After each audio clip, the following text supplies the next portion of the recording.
Saba, Sheba.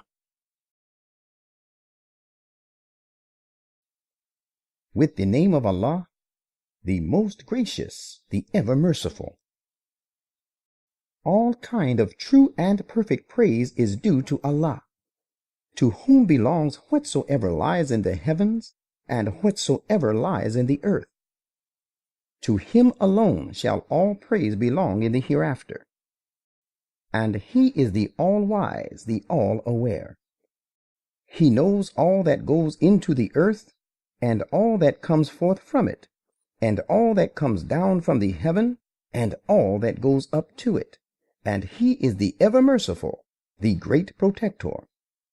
And those who disbelieve say, the hour will never come upon us. Say, why not? By my Lord, who knows the unseen, it is bound to come upon you.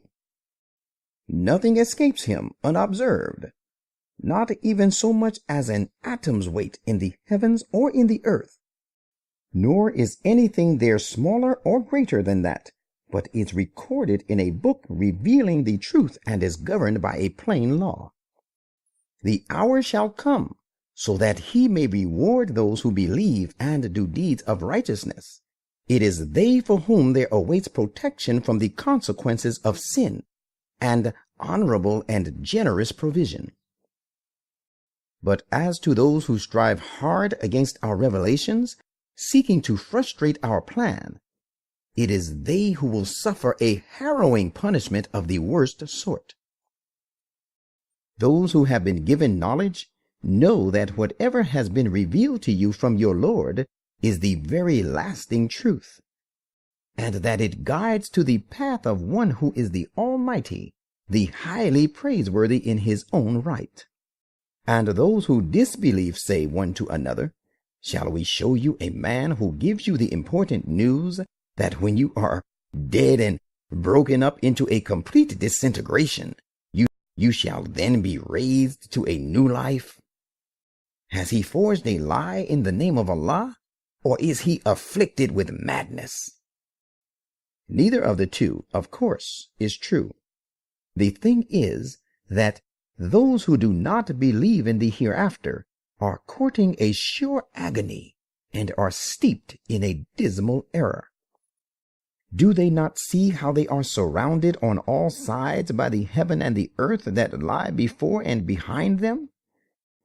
If we so please, we can make them low and abased in the land, and thus show some signs of the earth, or let some portion of the clouds fall down upon them, showing some heavenly signs. And behold, there is a sign in this for every penitent servant of God. And certainly we bestowed our gracious favors on David. We said, O you dwellers of the mountains, obey him. And we assigned the birds and the swift-footed horses their duty, and made the iron soft and pliant for him.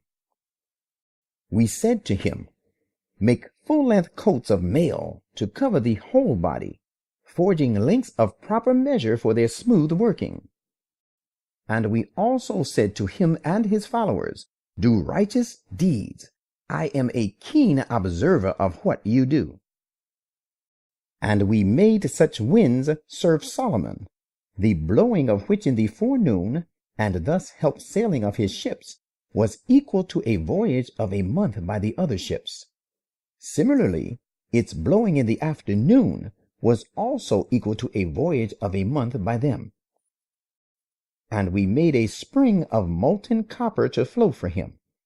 Also given into his service were some of the jinns, the wild and rebellious mountain tribes, known as Amalekites, who worked under him as trained craftsmen by the command of his Lord.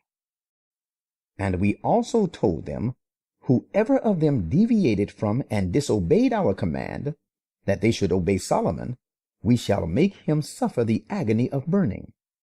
Those jinns, handy craftsmen, made for him, Solomon, whatever he desired, places for worship and plants and basins as large as the tanks, and large and heavy cooking pots well set.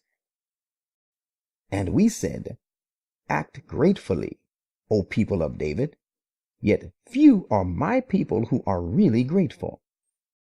And when we ordained death for him, the people only came to know of it through a worthless creature of earth, Solomon's son, that was eating away his father's staff. So when it fell down, the jinn realized then plainly that had they known the secret of the hollowness of the kingdom, they would have never remained in a state of humiliating torment. There was indeed a great sign for Sheba in their homeland. They had 2 gardens, one on the right and one on the left. And we had said to them, Eat of the provisions, and enjoy the gifts of your Lord, and render him thanks. Yours is a happy and beautiful land, and Lord, a great protector. But they turned away. Thereupon we sent against them a devastating flood, and we replaced their 2 excellent gardens by 2 other gardens bearing bitter fruit and containing tamarisk, and a few nettle shrubs here and there. That is how we recompense them because of their ingratitude. It is only the ungrateful whom we recompense in the like manner. And we had placed between them the Shebeans, and the towns of Syria, which we had blessed, other towns facing each other and prominently visible, and we had fixed easy journeying stages between them. We said to the people of Sheba, Journey through them by night and day, safe and secure. But due to their ingratitude, they wanted as if to say, Our Lord, make longer the distance between the stages of our journeys. And they did injustice to themselves. So we reduced them to mere legends, and we broke them into complete disintegration, and scattered them far and wide. Behold, there are signs in this for all those who are patiently persevering and highly grateful persons. And Iblis found that he judged regarding them correctly, that he would be successful in leading the progeny of Adam astray, accepting only a party of true believers, so all the rest of the people followed him, though he, Iblis, had no authority over them.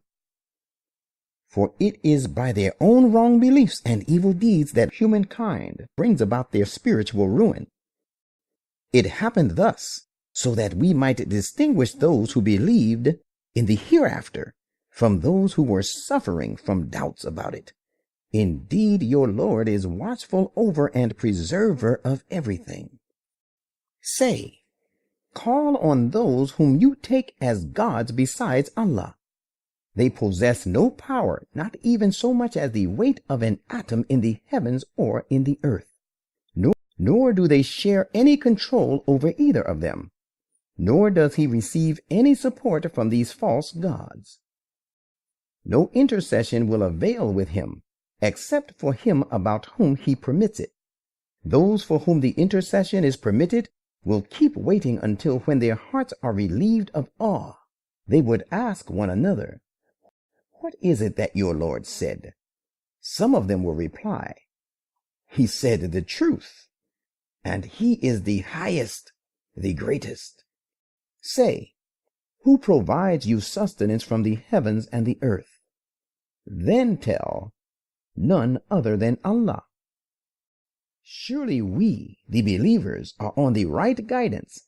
Nonetheless, you, the disbelievers, are engrossed in evident error. Say, you will not be called upon to account for our sins, nor shall we be called upon to account for your doings. Say, our Lord will bring us together in a battlefield as opponents, and then he will judge between us with the truth, for he alone is the supreme judge, the all-knowing.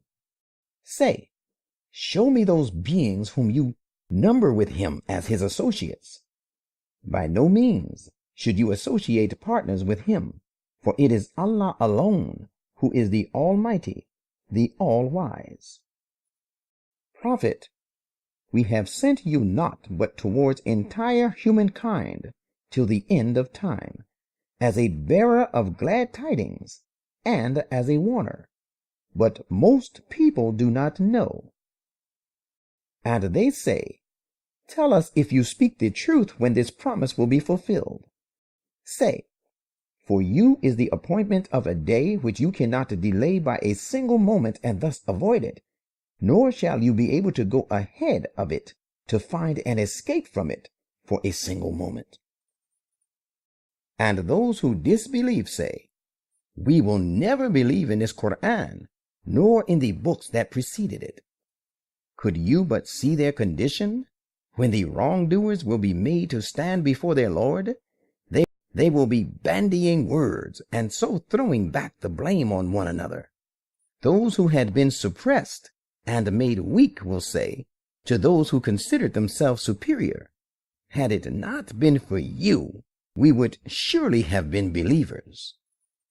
Thereupon those who considered themselves superior will say to those who had been suppressed and made weak in the world, was it we who kept you away from following the guidance after it had come to you? No, this was not the case. Rather, you were guilty in your own right. And those who were suppressed and made weak in the world will say to those who considered themselves superior, nay, we did not become guilty in our own right. Rather, it was due to your schemes which you hatched by day and night that kept us away from guidance. For then you urged us to disbelieve in Allah and set up equals with him to be worshipped. And they will not be able to conceal their remorse when they see the punishment. We shall put shackles round the necks of these disbelievers.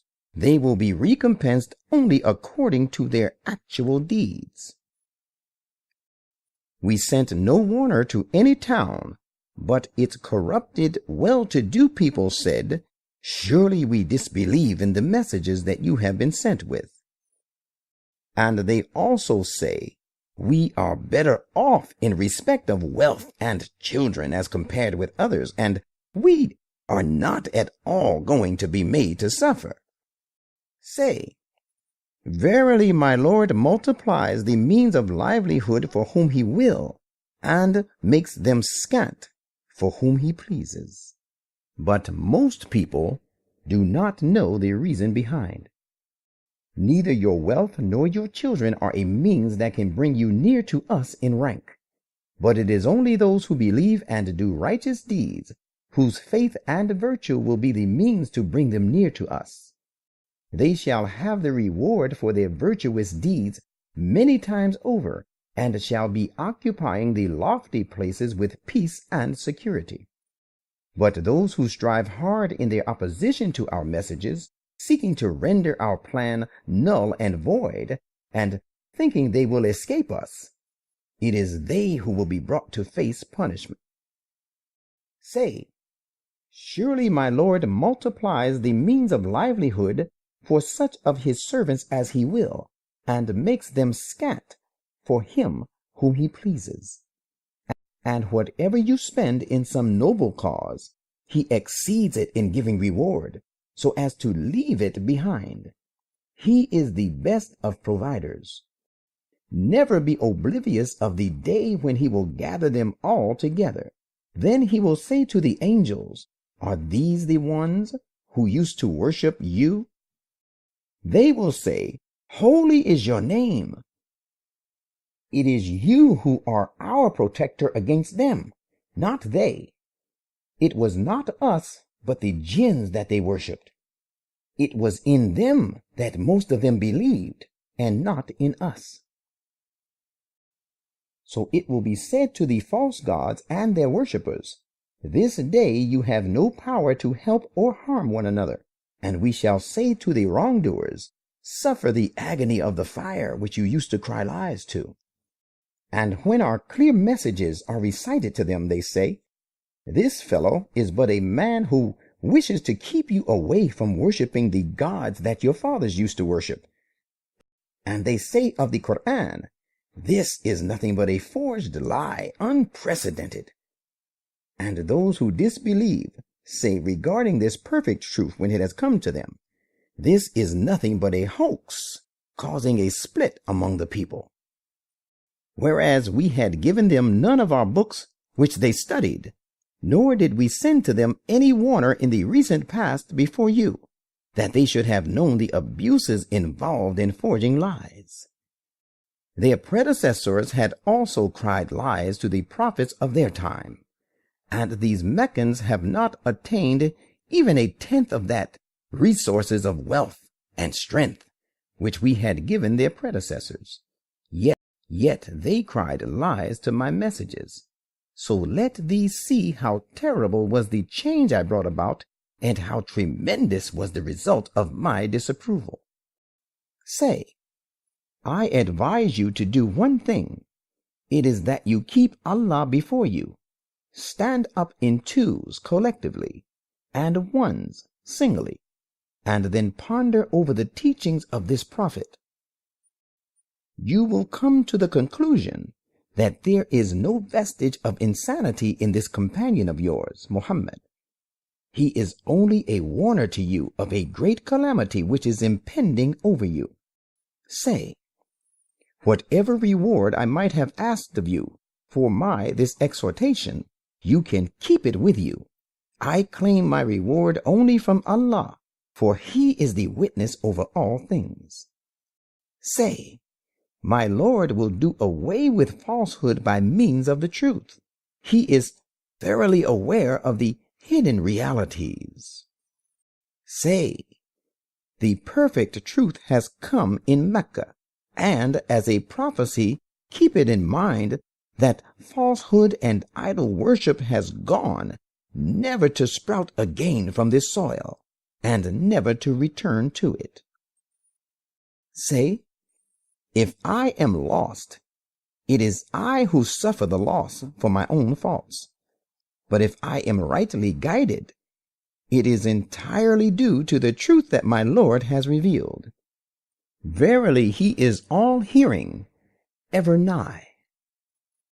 And you will be simply astonished if you could only see when these disbelievers will be in the grip of fear, but then there will be no escape, and they will be seized with punishment at a place nearby. Then they will say, we now believe in this Quran. But how can the attainment of faith be possible from a position of disbelief so far off? While they had indeed disbelieved in it before, and they were shooting at the unknown, and making far-fetched and useless conjectures about the failure of the prophet and their own triumph from a place far off, a barrier has been placed between them and their longings, and they will fail to see the realization of their heart's desire, the failure of the prophet in his mission, as was done with the people similar to them before this. They too suffered from disquieting doubts.